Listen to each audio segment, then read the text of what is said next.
let's talk about money. I told you in the morning, check your money. How do you manage your money? Number one, who takes the first share of your money? See, when we talk about tithe, and Satan doesn't want us to talk about tithe these days because they say tithe is Old Testament, tithe is law, tithe is this and tithe. The reason Satan is sponsoring that doctrine is because he wants Mammon to remain the God that is ruling your lives. Do you do tithe here? Okay. Almost everywhere now they say don't preach about tithe is Old Testament. It's because you have no knowledge of the scriptures.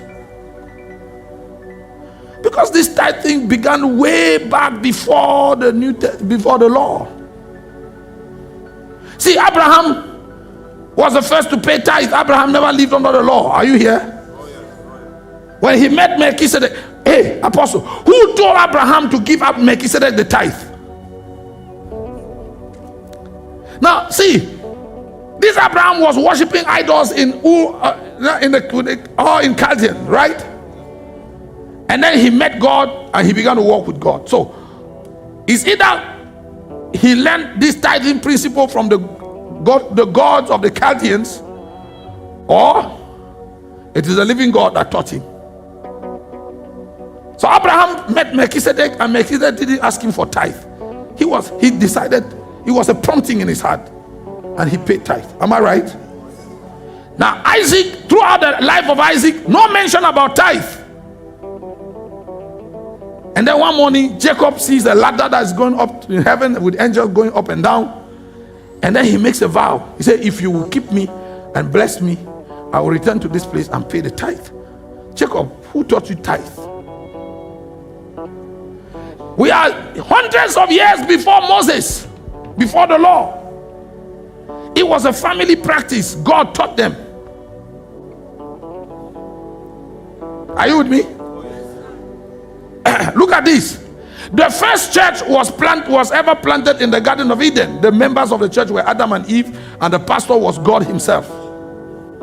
And the Bible says every day in the cool of the day, God will leave everything that he was doing. He will come down to have fellowship with them.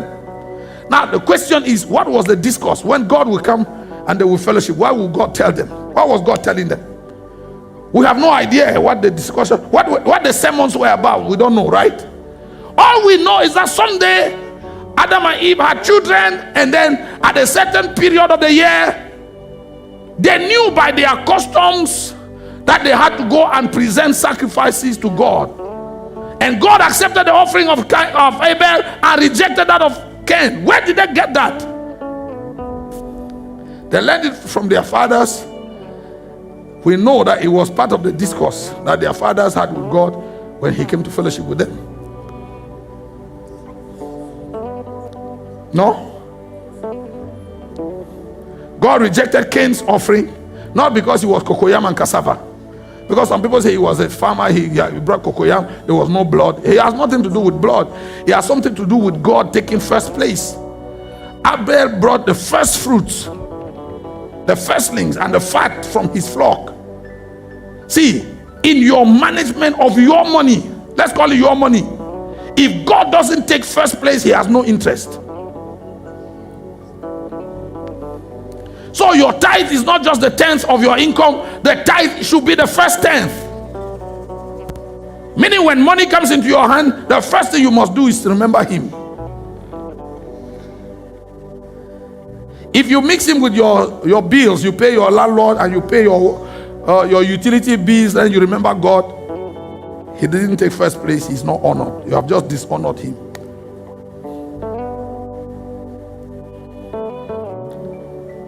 So let's make it simple.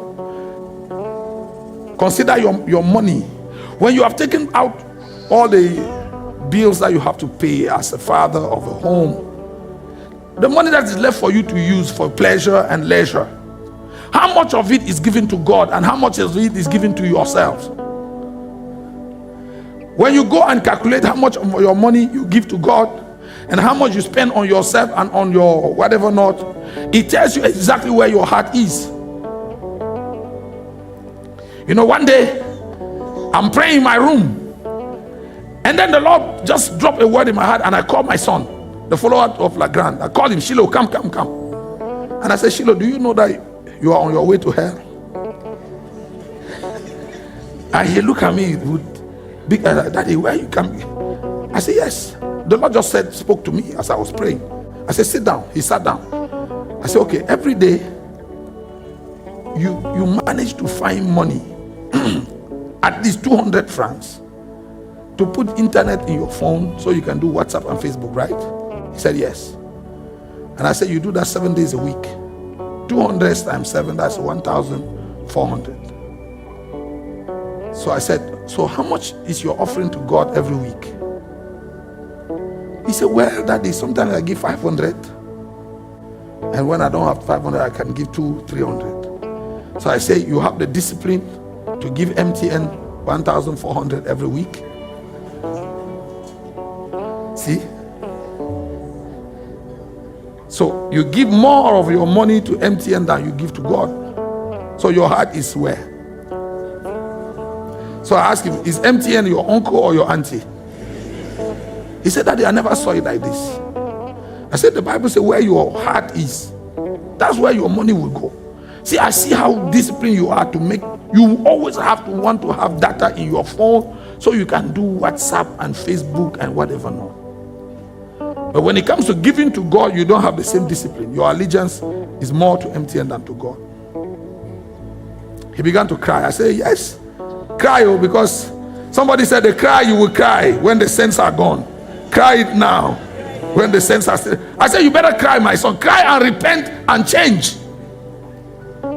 So I want you to look at your money. How much of your money is wasted on you, on your pleasures, on your looking? You want to look good, you want to appear 5-star, and it's nothing bad about that. Just that when you make the ratio between you, how much you invest on you and how much you give to God, you don't need a prophet to come from Sudan and tell you that you are not doing right. Hello?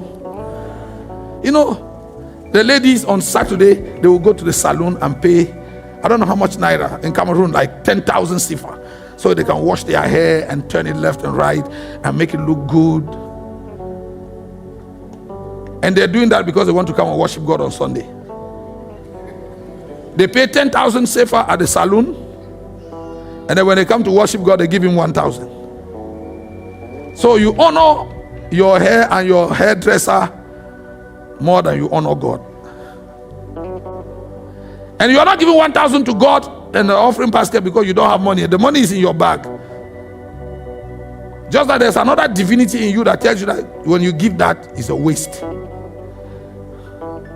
That's why when this woman broke her alabaster box on Jesus' feet, the elder said, what a waste. When it is poured on us so we can smell good, it's not a waste. But when it's poured on the master's feet, it's a waste. You will love one and hate. That's a word, hate. So most of us here are haters of God. What we drop in the offering basket is an insult to the sanctity of God. See, Apostle, God is my witness, and here are some of the. When I came back from heaven, we stopped collecting offering in my church. I said, no more offering. Keep your money. Because he told me 80 to 90% of what we drop in the offering basket doesn't get to him. He doesn't take it. It's not acceptable. Have you ever been given something and you felt belittled and insulted by the gift? Huh? Now imagine me, Apostle Ngnangock is celebrating his birthday. Then Mama Dina sends me a packet of biscuits.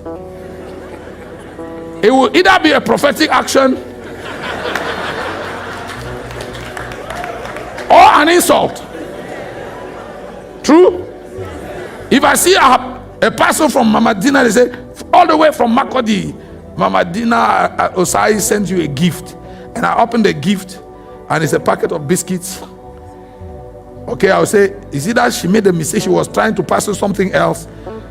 Or they took the gift of that was meant for a child and they sent it to me. And then I will take my phone and say, Mama Osai, I saw your gift. Is it the packet of biscuits you were trying to send to me? If she says yes, Then I will ask, was it a prophetic action? Is there something God is saying that I'm not hearing? Or you really... And if she really says that she wanted to give me the biscuits as a gift, as a birthday gift, then that is a grievous insult. And we do that with God every day. See, when it's offering time, you just put your hand in the pocket and just... Usually, in fact, our minds have been trained that when it's offering time, it's the smallest note in your pocket that you pick.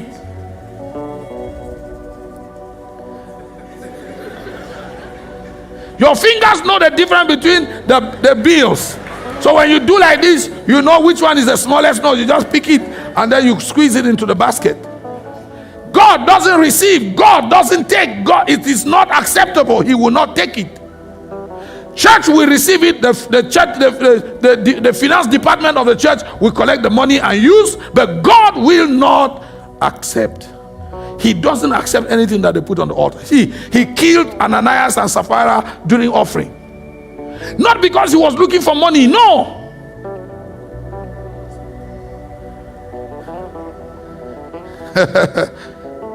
So, number one, X-ray. The number one picture of the X-ray is your relationship with money. How healthy is your relationship with money? Are you faithful in your giving to God? How much of your money serves God's purposes? Now listen to this. If your money doesn't serve God's purposes, it serves the devil's purposes by default.